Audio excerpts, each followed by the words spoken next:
جو ایک طرح کا جاسوس تھا، تو جب اس کو صلاح الدین ایوبی کے پاس لایا گیا تو اس شخص نے صلاح الدین ایوبی سے کہا کہ میں نے آپ کے اس آدمی کو جس نے مجھے گرفتار کیا ہے، میں نے اس کو یہی 3 چیزیں اور انہی 3 چیزوں کا آفر کیا تھا۔ ایک تو میں نے اس کو پہلے پریشان کرنا چاہا، ستانا چاہا، مگر اس نے ہمت نہ ہاری۔ اس کو میں نے لالچ بھی دی، دولت کی لالچ دی، عورت کی لالچ دی، اقتدار کی بھی لالچ دی، مگر یہ آپ کا سپاہی بڑا ایماندار ہے اور یہ نہ مانا، اور یہ مجھے آپ کے پاس لے کر ہی آیا ہے۔ پھر آگے اس نے کے جو الفاظ تھے وہ رونگٹے کھڑے کرنے والے ہیں۔ اس نے کہا کہ صلاح الدین، میری اور آپ کی جنگ آج ہی ختم ہو جائے گی، آگے ہماری اور آپ کی ممکن ہے کہ کبھی لڑائی نہ ہو، ممکن ہے کہ میرا اور آپ کا کبھی سامنا نہ ہو، لیکن جہاں سے میں آ رہا ہوں کام کر کے آپ کے لوگوں میں نے یا میری جماعت نے آپ کے لوگوں کے دلوں پر، دماغوں پر ایسی محنت کی ہے کہ آگے چل کر جب آپ کی روح بھی دیکھے گی، میری روح بھی دیکھے گی، تو وہاں آپ کو کوئی اپنا سپاہی نظر نہیں آئے گا۔ بے شک میں ختم ہو رہا ہوں، اس وقت میری شکست ہو رہی ہے، میں ذلیل ہو رہا ہوں کہ میرے ہاتھ پیر بندھے ہوئے ہیں، لیکن ہم نے آپ کے جوانوں پر، لوگوں پر ایسی محنت کی ہوئی ہے انہی 3 چیزوں کے ذریعے سے، عورت، مال، دولت، اقتدار،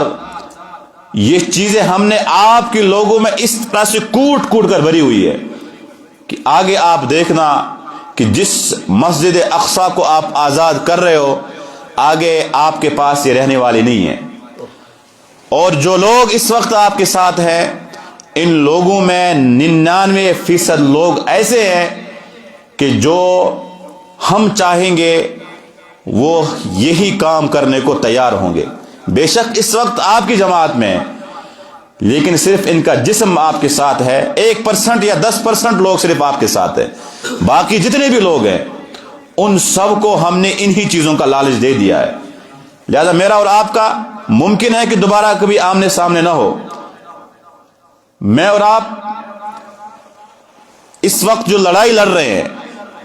ممکن ہے کہ آج ہی ختم ہو جائے گی، لیکن آگے چل کر ہم نے آپ کے لوگوں کے ذہنوں میں پر ایسی محنت کر رکھی ہے، ہم جو چاہیں گے آپ کی قوم وہی پہنے گی، ہم جو چاہیں گے آپ کی قوم وہی پڑھے گی، ہم جو چاہیں گے آپ کی قوم وہی سوچے گی، ہم جو چاہیں گے آپ کی قوم وہی دیکھے گی۔ یہی ہو رہا ہے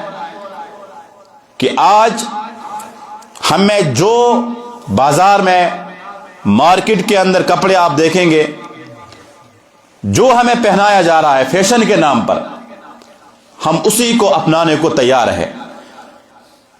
جو کچھ ہمیں دکھایا جا رہا ہے ہم اسی کو دیکھنے کو تیار ہیں، جو کچھ ہم سے کرایا جا رہا ہے ہم وہ سارے کام کرنے کو تیار ہیں۔ اس موقع پر انہوں نے ان سے فرمایا، بے شک یہ لوگ اس وقت آپ کے پاس ہیں، لیکن ان میں اکثریت ایسی ہے کہ آگے چل کر یہ لوگ میرے مشن کی آبیاری کرنے والے ہیں۔ اگرچہ میں اس وقت ذلیل ہو رہا ہوں اور آپ اس وقت کامیاب ہو رہے ہیں،